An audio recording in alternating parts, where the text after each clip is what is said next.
Si te interesa la educación porque eres maestro, perteneces al equipo directivo de un colegio o de una institución educativa, tienes hijos en edad escolar o sencillamente porque sabes que para educar se necesita la tribu entera, este es tu podcast.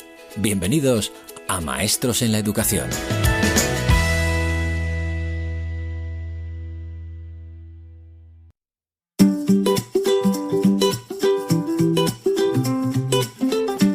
Maestros en la Educación, el podcast de Escuelas Católicas.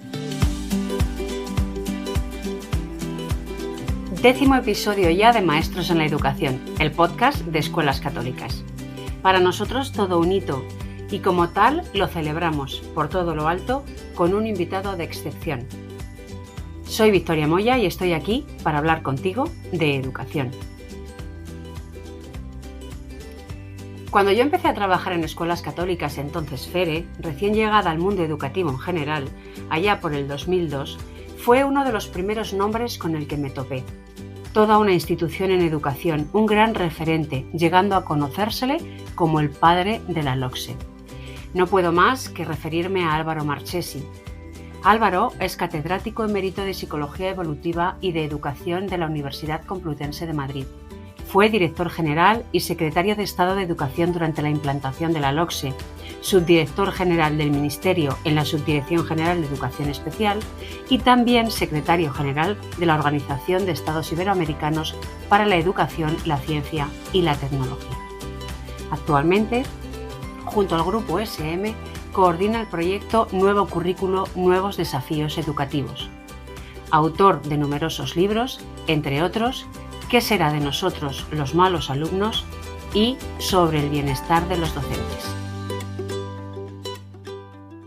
Comenzamos ahora la entrevista con Álvaro en Maestros en la Educación. Maestros en la Educación, la entrevista.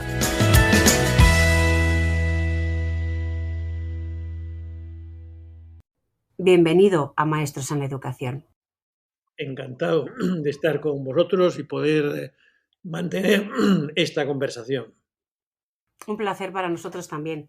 Y de primeras, darte las gracias por tu disponibilidad para estar aquí con nosotros. Verás, Álvaro, nuestros oyentes ya saben que queremos que este sea el curso del cuidado.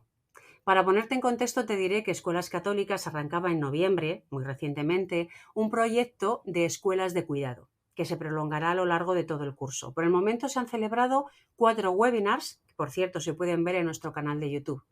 Nuestra anterior invitada a charlar sobre educación en este podcast fue Loli García, como tu psicóloga, también educadora, formadora de formadores, maestra de educación infantil. Y a ella le pedimos que hiciera una pregunta sobre educación y sobre cuidado a nuestro siguiente invitado sin saber quién iba a ser. Ella no sabía que preguntaba a don Álvaro Marchesi.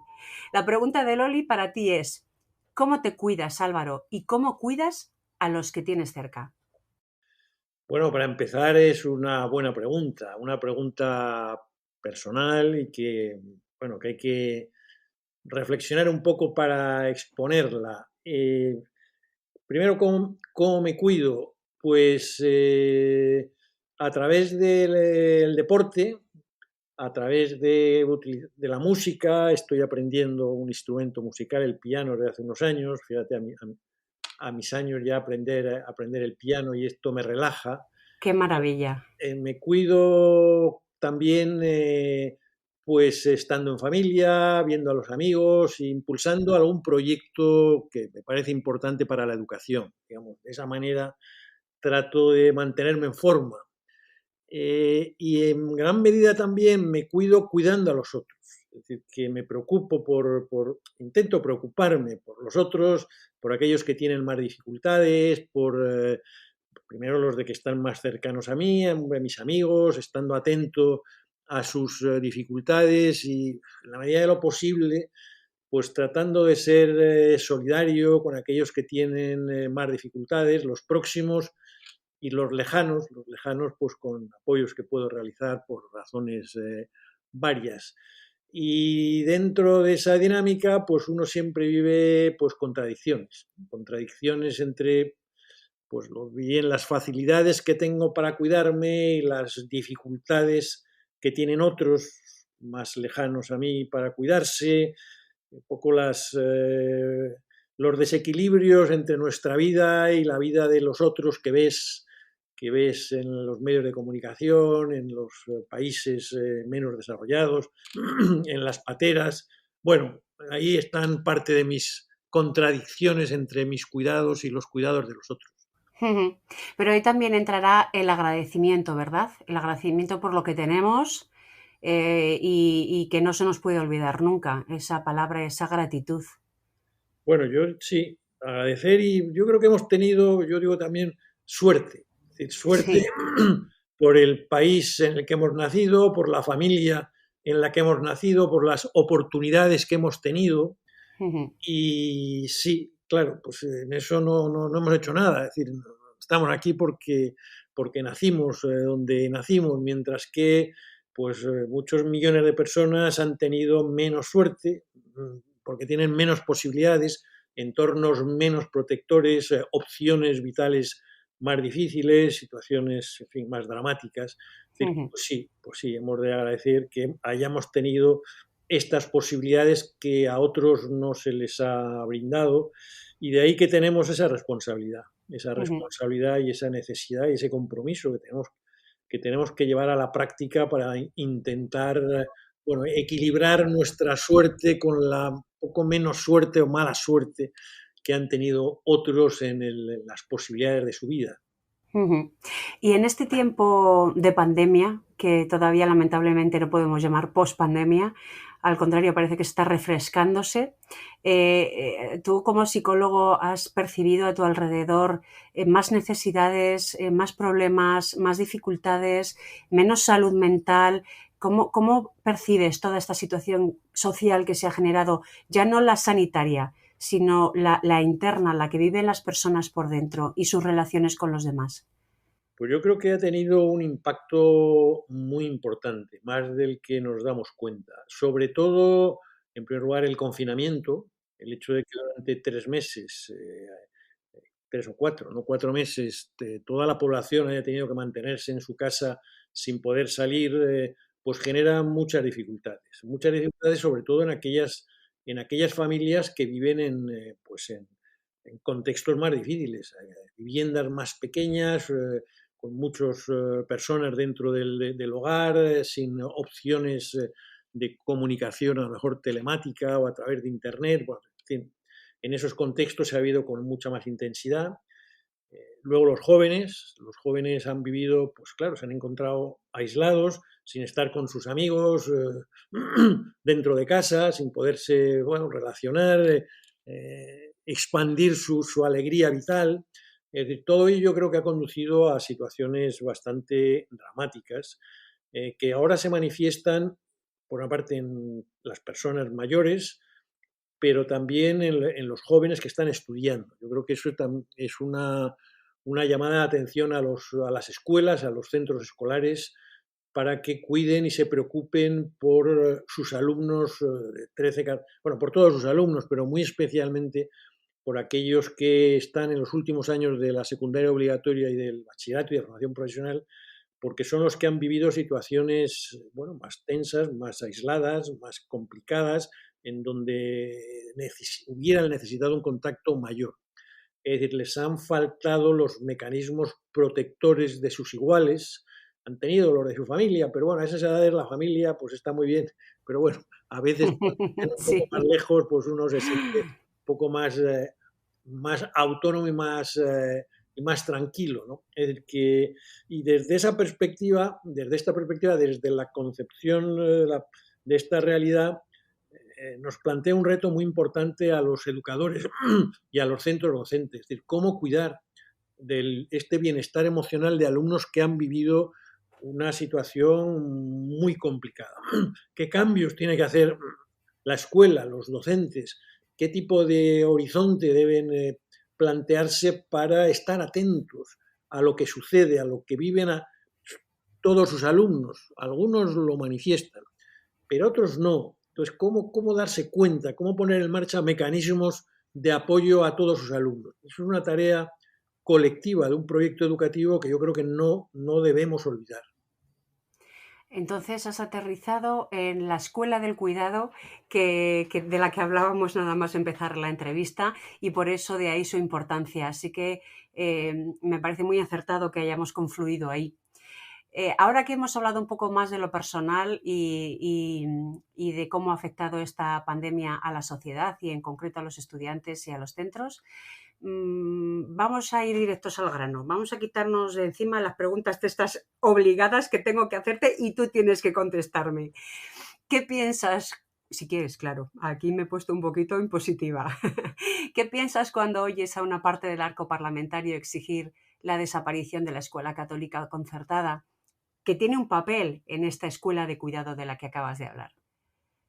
Pues a mí me parece primero fatal y luego un error, que así en síntesis es no entender nuestro sistema educativo y nuestra historia. Es decir, Ujú. que nuestra historia procede de un tipo de ofertas educativas que se han ido concretando en distintos momentos y que se han articulado por una parte en la Constitución y por otra parte en la primera ley, que por cierto sigue prácticamente vigente de la LODE, en fin, Ujú. que regulaba los centros públicos, los centros sostenidos con fondos públicos y los centros privados. Esa es una ley que, bueno, está ahí, ha habido pequeños retoques, ahí sigue vigente, articulando la confluencia entre distintas redes o sectores para dar una atención educativa a los alumnos. Entonces, bueno, a mí me parece que hay que aceptar esa situación. Primero, esa situación porque la escuela concertada educa, bueno, a un 25 o 30, no sé el porcentaje, pero en torno a ese nivel de alumnos, que es un nivel que es un tercio, casi un tercio de los alumnos españoles. Es decir, Ujú. que por una parte yo creo que hay que respetar y también cuidar a la escuela concertada.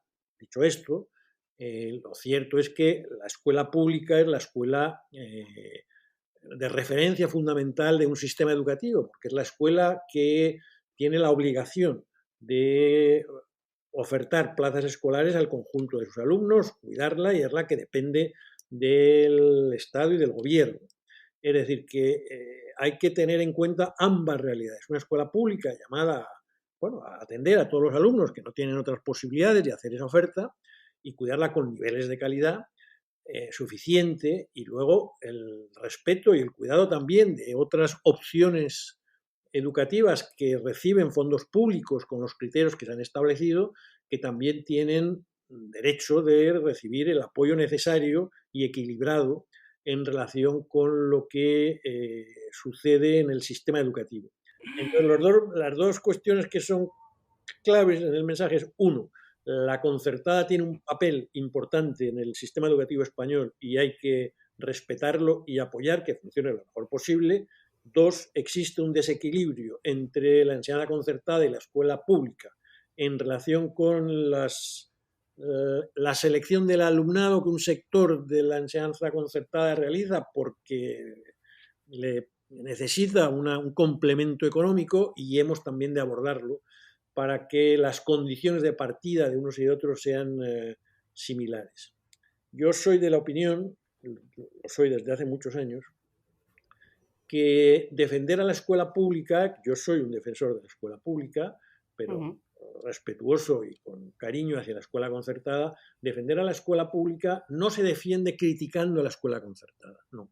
Se Así defiende la es. escuela pública haciendo una oferta de más calidad, es decir, haciendo una oferta más completa, abriendo los colegios los fines, en fin, el sábado para que jueguen los alumnos, teniendo también redes de escuela, teniendo una oferta cada vez más completa, recibiendo el apoyo de las administraciones educativas porque es la enseñanza de todos los alumnos. Es decir, que, digamos, en esta, entre comillas, competencia, la escuela pública debe asumir el reto, es decir, queremos ser tan buenos o mejores que la enseñanza concertada. La escuela concertada dirá lo mismo que la enseñanza pública, pero en esa confluencia yo creo que nos encontraremos todos pues más seguros de lo que hacemos y con más esfuerzo para lo que es nuestro objetivo, conseguir escuelas de más calidad para todos los alumnos, y que eso sea una garantía de que las familias confían en nosotros. Has dado alguna pista ya y has hablado de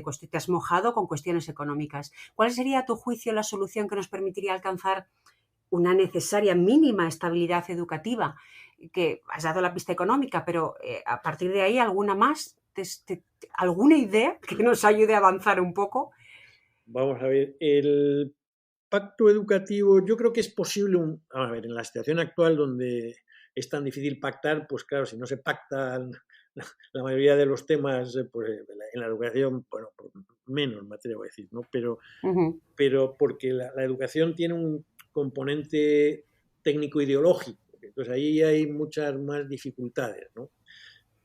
Yo creo que sería posible el acuerdo, pues posible, con una actitud verdaderamente abierta, en el 90% de lo que es el funcionamiento del sistema educativo. Estoy convencido.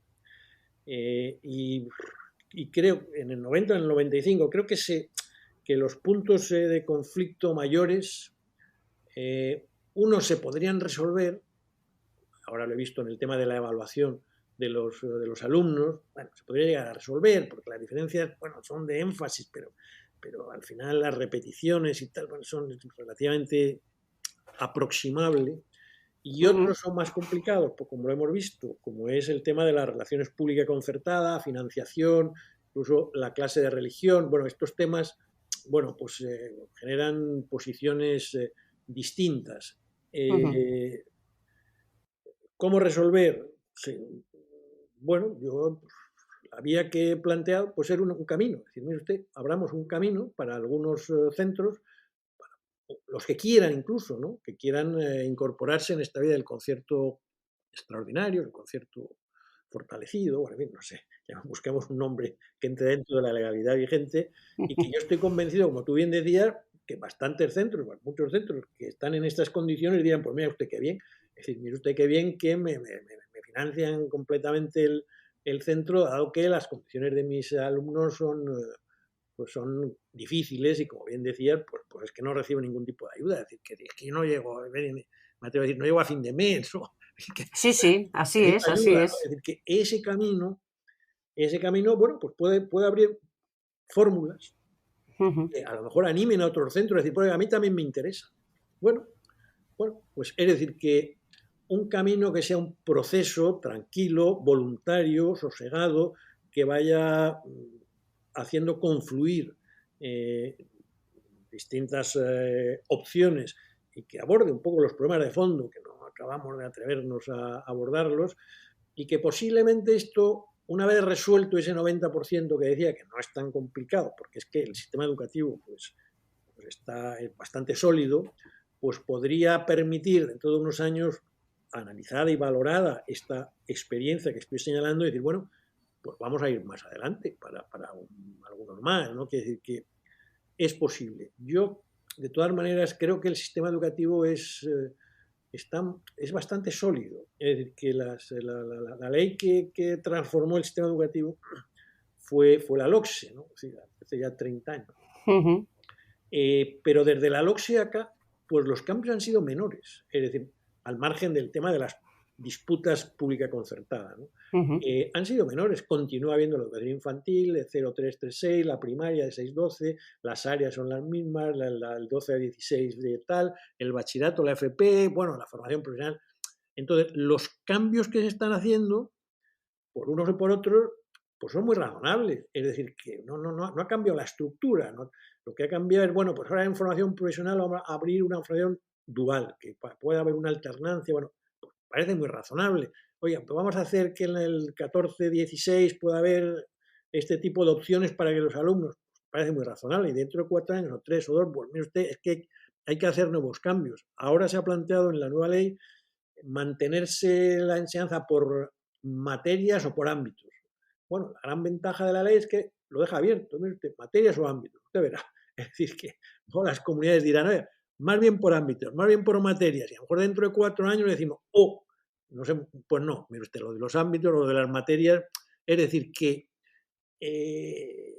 yo creo que el que piensa que cambiamos, que cambiamos demasiado, yo no, me cuesta entenderlo, vamos, porque que, en fin, tendríamos que estar igual que en 1990, sin haber tocado nada en 30 años en educación, pero si es que las leyes cambian, en fin, en otros ámbitos, la ley de presupuestos cambia cada año. Quiere decir que nadie dice, oh, Dios mío, cambia la ley de presupuestos, cambia la ley de presupuestos. Es decir, que en educación haya reajustes, que se plantee el tema de la nueva ley, el currículo. Bueno, el tema de las competencias está desde 2000, hace 15 años, en la ley. Bueno, ahora ha llegado el momento en donde, venga, vamos a profundizar en las competencias y cómo se enseña por competencia.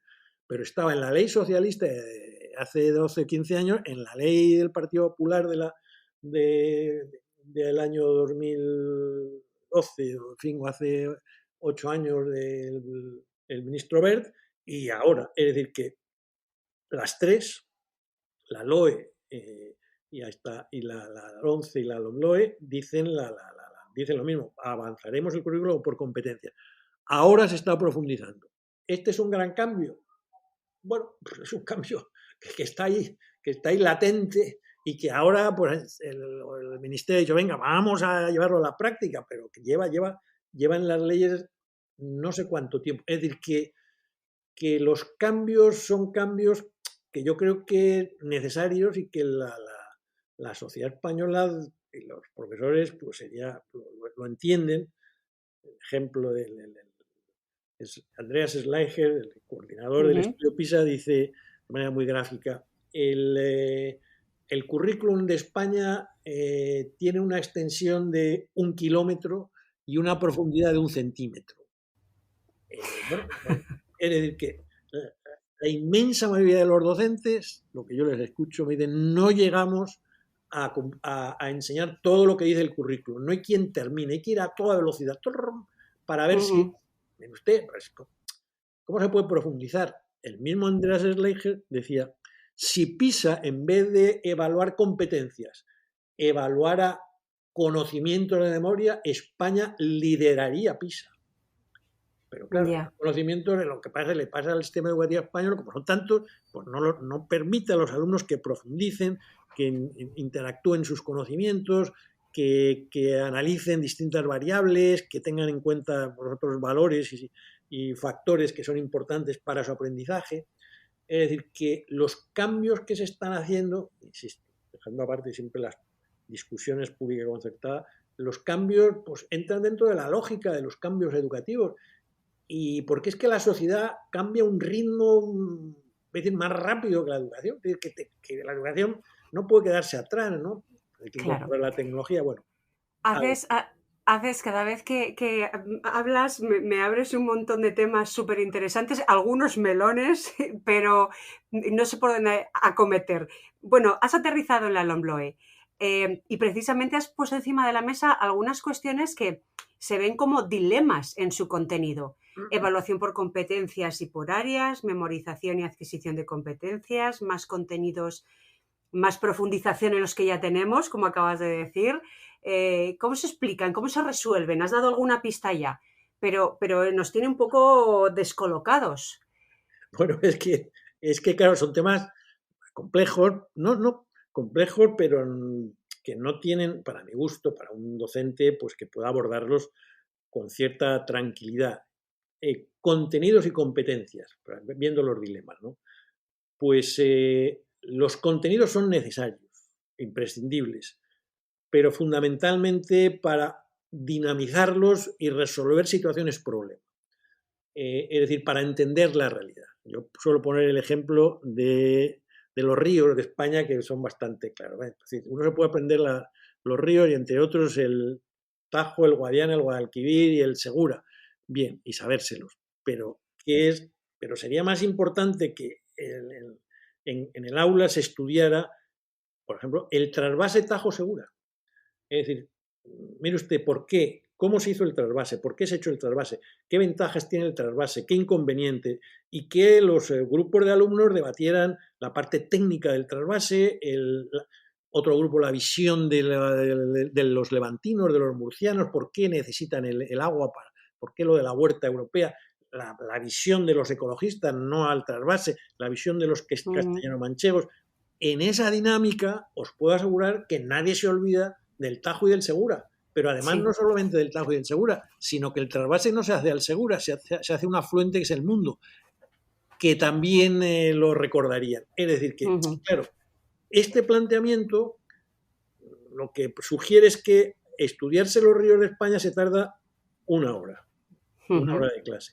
Pero el análisis del trasvase Tajo-Segura, con todo lo que supone, con sus efectos ecológicos, sociales, ambientales, económicos, etcétera, la situación de los trabajadores en Murcia, bueno, etcétera, pues lleva al menos 4 clases. Entonces, claro, el profesor dice, o me reducen los contenidos, o yo no puedo plantear los temas como usted me está diciendo, con metodologías activas, con debates, con visiones ecologistas, sociales, económicas.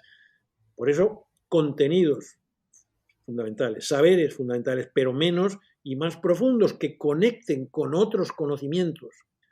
Digamos, ese es uno de los dilemas. El de materias y ámbitos, lo mismo. Es decir, que tenemos una tradición en materias. Pues bien, y puede ser interesante que algunas materias estén interconectadas y se impartan al mismo tiempo para facilitar la conexión de los conocimientos. La ventaja de la ley es que lo deja abierto. Es decir, que mire usted, puede hacer ámbitos o materias. ¿Qué harán las comunidades autónomas? Pues no lo sé. Pues es posible que digan, no, solo materias. Bueno, pues vale. Otras que dirán, no, solo ámbitos. Pues vale. Otras dirán, que el centro elija. Pues me parecería muy bien que el centro elija. ¿Qué sucede? Evalúese. Es decir, dentro de 2 años, 3, evaluemos bien cómo ha funcionado, qué han aprendido, qué opinan los alumnos de los ámbitos o de las materias, qué conocimientos tienen, si los ámbitos les han generado más interés y más aprendizaje. Y a partir de ahí, pues decir, pues miren ustedes, caminemos en esta dirección. Es decir, que los procesos de cambio deben ser evaluados, debe conocerse en aquellos temas que sean más importantes, no solo si saben mucho o poco, sino el interés, la implicación, el funcionamiento de las escuelas, la gestión de los recursos, bueno, en fin, todo este tipo de temas. Es decir, que estos dilemas son muy interesantes, es decir, interesantes para tomar decisiones. Tal vez, digo, por poner alguna pega yo soy en general partidario de la LOMLOE y del currículum, porque creo que abre una buena oportunidad para el cambio. Tal vez la pega que yo pondría es que el tiempo disponible no ha sido suficiente. Es decir, que no ha habido tiempo suficiente para el debate, no ha habido tiempo suficiente para la apropiación de los conocimientos, posiblemente no va a haber tiempo suficiente para tomar estas decisiones. Bueno, ya faltan los currículums de las comunidades autónomas y en septiembre de 2022, pues no digo que sea mañana, pero pasado mañana, ¿no? Es decir, que ahí tal vez se ha ido con un poco de precipitación, de rapidez, y ya falta un pelín de tranquilidad para conocer y para apropiarse y para diseñar proyectos conjuntos, bueno, para avanzar en este campo. Es decir, que, bueno, pues hemos de ver la perspectiva del cambio, no de manera inmediata, sino no ya para septiembre, sino decir, bueno, que empiece en septiembre, démonos 2 o 3 años, 3 o 4 años, es decir, démonos un tiempo para ver qué centro queremos y qué tipo de enseñanza queremos. Sí, fundamental. De verdad que hay inquietud en los centros, aunque los cambios no sean tan a nivel de raíz de las leyes, pero hay inquietud, faltan los desarrollos autonómicos, no sabemos si nos vamos a enfrentar de nuevo a más diferencias entre los distintos sistemas educativos de las comunidades autónomas, porque puede haber, como bien dices, la ley es muy abierta. ¿Dónde va a quedar entonces el papel, la autonomía del centro? Porque el papel que juegan los centros educativos a la hora de implantar una nueva ley es fundamental. Lo hemos visto en las anteriores. También me gustaría que me dijeras qué opinión te merece la actuación de la Escuela Católica en la implantación de las nuevas leyes y el papel que tiene que jugar ahora, porque, bueno, podemos habernos resistido, pero desde luego cumpliremos la legalidad. También los profesores tienen un papel en todo esto. Entonces, como que la cascada va cayendo, pero al final los que tienen un papel prioritario, por ejemplo los profesores, quedan como al final. ¿Debemos llegar a tiempo de aquí a pasado mañana, como bien dices? Bueno, ahí hay 3 o 4 preguntas. Pero sí, es verdad. Allá vamos. Allá vamos. Primero voy a seleccionar en 3. 1, la autonomía.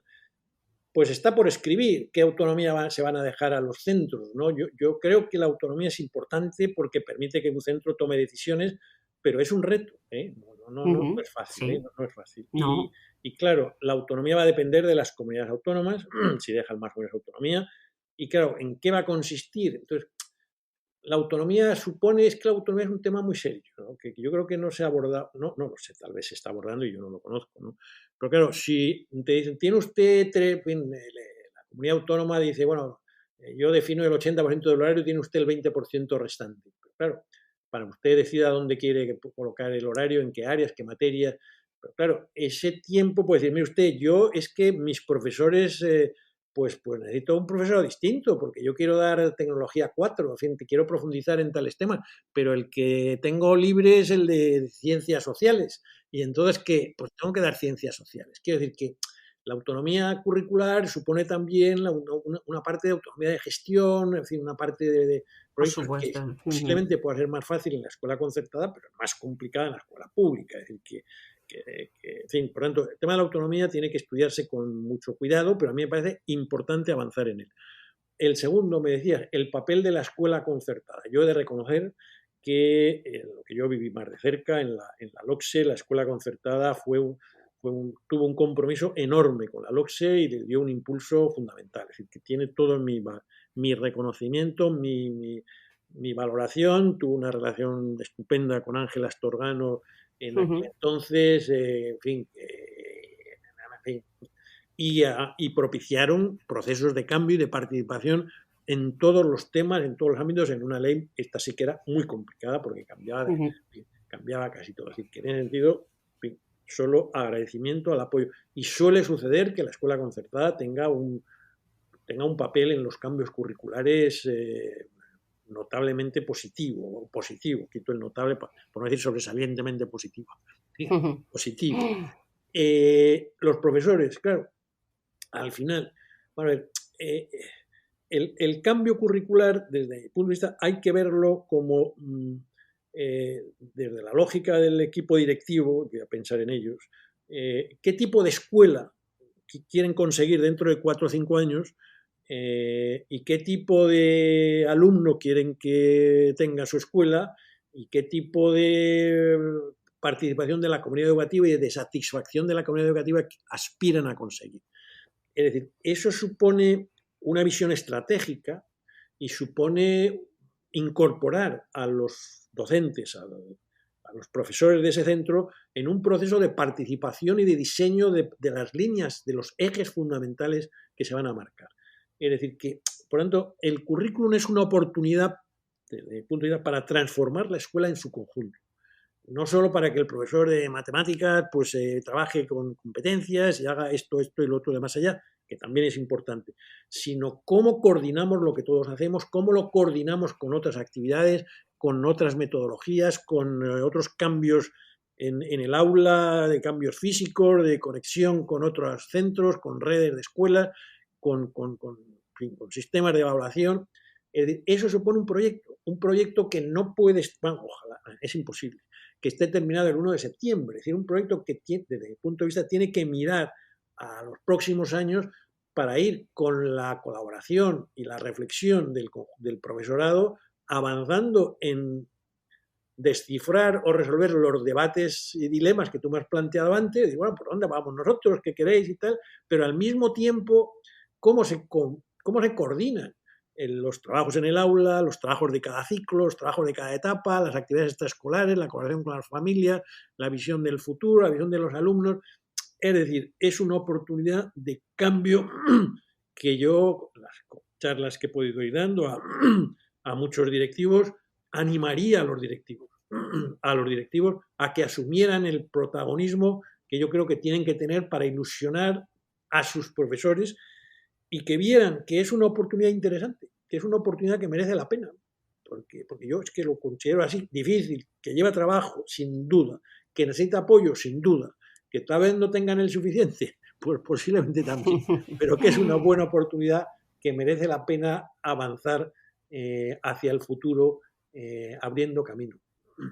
Has dicho antes algo que me ha parecido muy interesante. Normalmente la visión que tenemos de los cambios legislativos sobre educación en materia educativa son más bien como de vaivén, de ahora para adelante, ahora para atrás, ahora otra cosa, ahora otra nueva.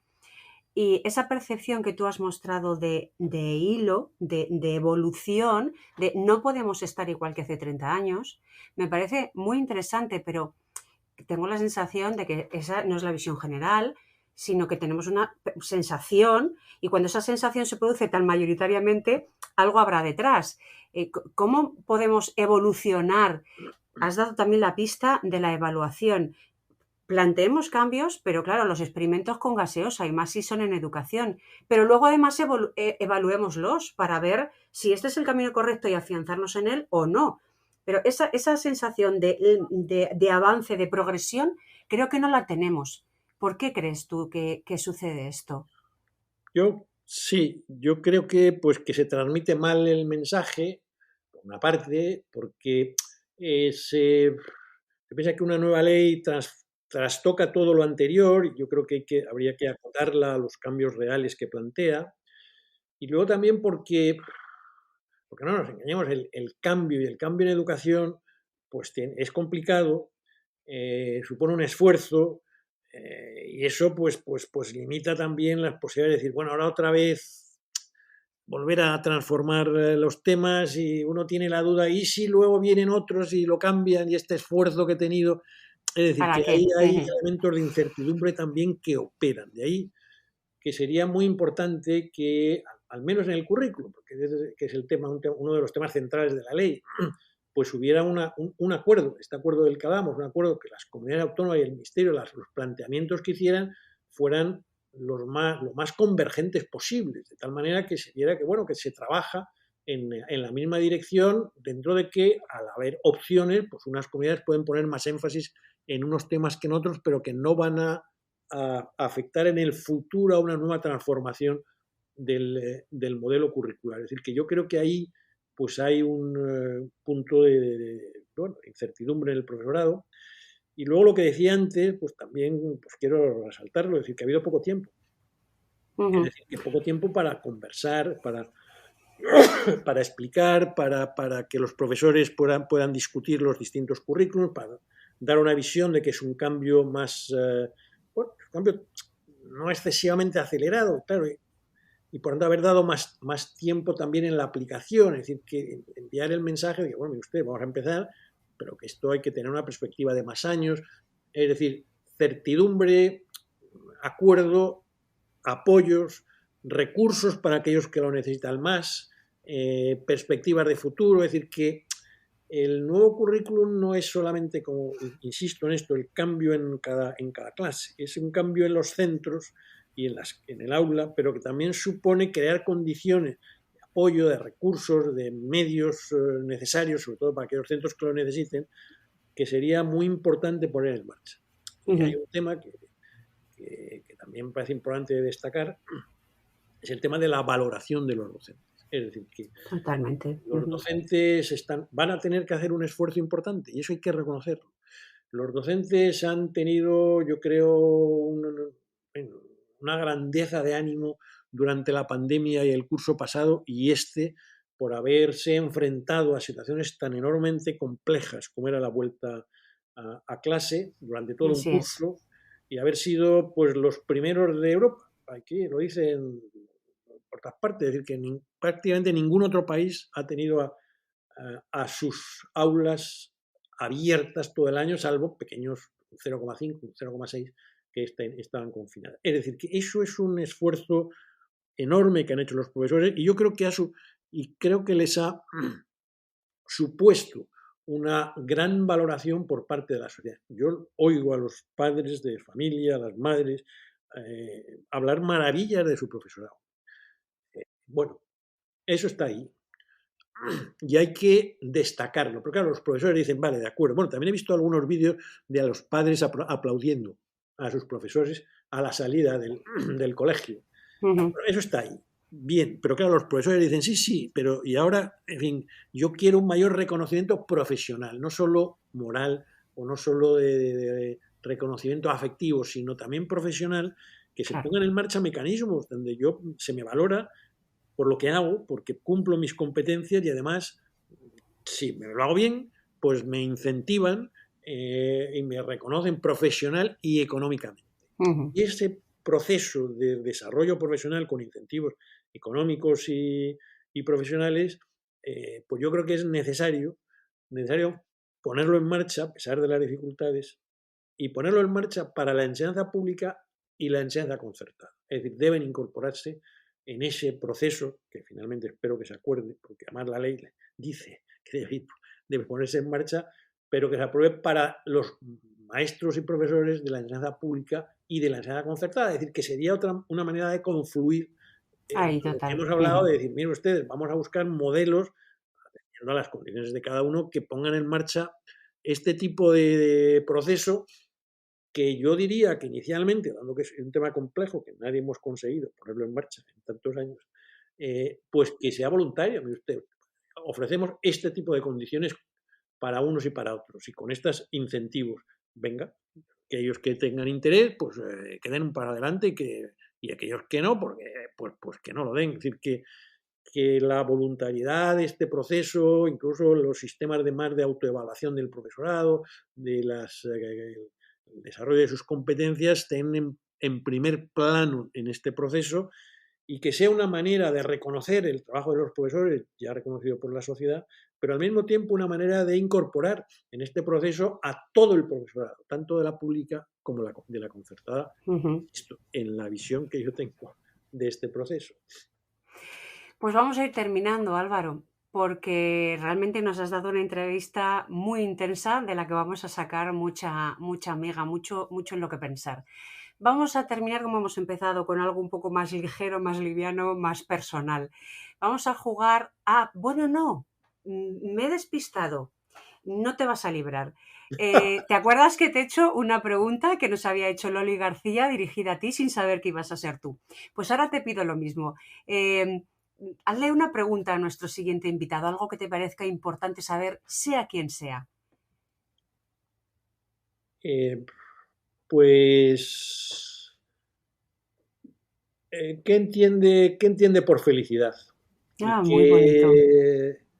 qué se puede hacer para avanzar uno y los alumnos en niveles mayores de felicidad personal?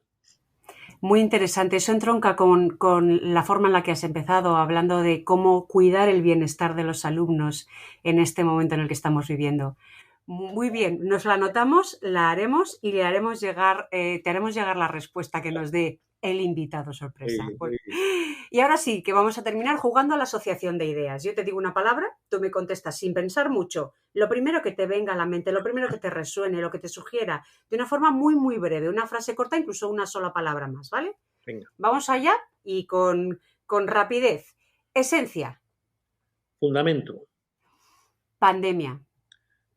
Dureza. Legislación. Cambio. Imprescindible. Lo mejor. Libertad. El sentido de las relaciones y de la vida en comunidad. Uh-huh. Música. Placer. Talento. Posibilidades. Pasión. Impulso. Esfuerzo. Necesario. Actitud. Disposición para realizar algunas tareas. Confianza. Bienestar emocional y cuidado. Y la última, y a lo mejor la más difícil. Álvaro. Pues sí que es difícil.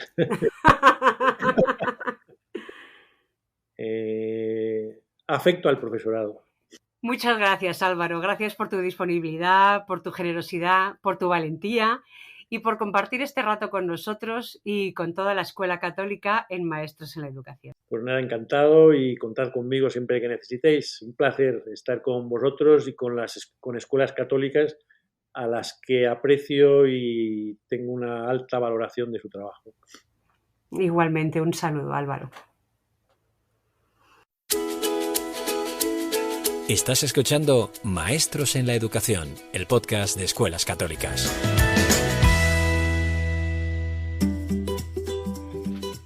Puedes conocer a Álvaro Marchesi un poco más a través de los enlaces que encontrarás en la descripción de este podcast. De momento, me quedo con algunos de sus mensajes para dejarlos reposar. Muchos son de reconocimiento y agradecimiento a la labor de la enseñanza católica concertada, a su importante papel y a su compromiso con la educación. Pero también los hay de apoyo a la enseñanza pública y de cierta aceptación de algunos prejuicios, como la selección del alumnado o la financiación alternativa a través de las familias. Me voy a quedar con lo que nos une y con los puntos de encuentro, que son los únicos que nos permitirán alcanzar un verdadero pacto educativo, un pacto de fondo que nos ayude a ir de la mano para afrontar los retos que de verdad nos importan y que siempre tienen que ver con los alumnos, su aprendizaje y, como dice Álvaro, su bienestar emocional. Y me quedo también con su reconocimiento a los docentes, por su trabajo continuo, por su labor durante la pandemia y por su esfuerzo de adaptación. Gracias, Álvaro. Hasta aquí este nuevo episodio de Maestros en la Educación. No olvides suscribirte y compartirlo si te ha gustado. Puedes encontrar el podcast de Escuelas Católicas en las principales plataformas de podcast. Gracias por confiar en nosotros y, sobre todo, gracias por creer en la educación. Maestros en la Educación. Síguenos en nuestras redes sociales.